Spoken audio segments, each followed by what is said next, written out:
ایک زمانے میں ایک عادل بادشاہ نے اعلان کیا، میں ایک عظیم مسجد بناؤں گا، مگر شرط یہ ہے کہ یہ صرف میرے مال سے بنے گی، کسی اور کے پیسے سے نہیں۔ پورے ملک میں یہ خبر پھیل گئی۔ لوگ خوش ہوئے کہ بادشاہ نیک کام کر رہا ہے۔ اس ملک میں ایک غریب لکڑہارا بھی رہتا تھا۔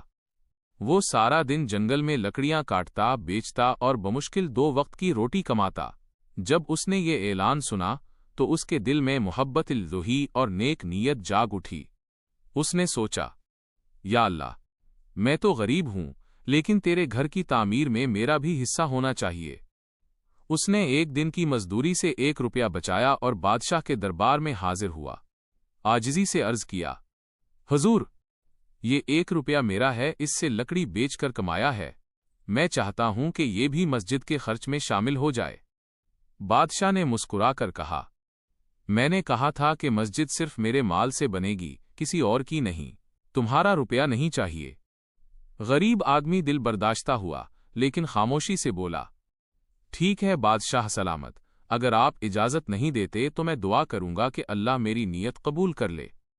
اس نے واپس جا کر دل سے دعا کی۔ کچھ دن بعد بادشاہ نے مسجد کی تعمیر شروع کر دی، بڑی شان و شوکت سے۔ لیکن جب بھی مسجد کی دیواریں اوپر جاتیں، راتوں رات گر جاتیں۔ کاریگر حیران، بادشاہ پریشان۔ کسی نے مشورہ دیا، بادشاہ سلامت، شاید اللہ کو اس میں کسی مخلص بندے کا حصہ منظور ہے۔ بادشاہ نے سوچا اور فوراً اس لکڑہارے کو بلایا۔ کہا، اپنا 1 روپیہ دو، میں تمہارا حصہ شامل کرتا ہوں۔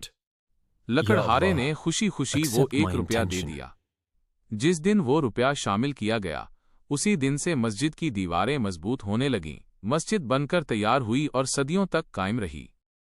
سبق: اللہ تعالی کے نزدیک عمل کی مقدار نہیں، نیت کی سچائی دیکھی جاتی ہے۔